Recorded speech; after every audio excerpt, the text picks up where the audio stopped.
যাবে। এই যে দেখো চাটা হয়ে গেছে, আর এখন হচ্ছে এই ফ্লাক্সে প্রত্যেকদিন বিকালবেলা চা করে রেখে দেওয়া হয়। আবার সকালবেলাও মা উঠে যখন চা করে একেবারে ফ্লাক্সে রেখে দেয়। কারণ প্রত্যেকবার যদি মানে আমাদের যেহেতু একসাথে সবার চা খাওয়া হয় না, আমি হয়তো খাই, তারপরে হয়তো মা কখনো আগে খেলো, তারপরে আমি খেলাম, আবার পরে ভাই খেলো, এরকমভাবে খাওয়া হয় যেহেতু।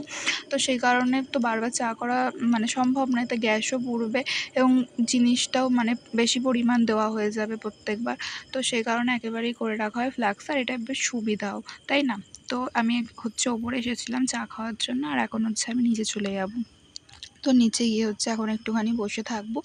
আর এদিকে ভাই হচ্ছে বলছে একটুখানি ওকে পড়িয়ে দিতে, তো সেই কারণেও করছে এখন একটুখানি পড়িয়ে দেবো।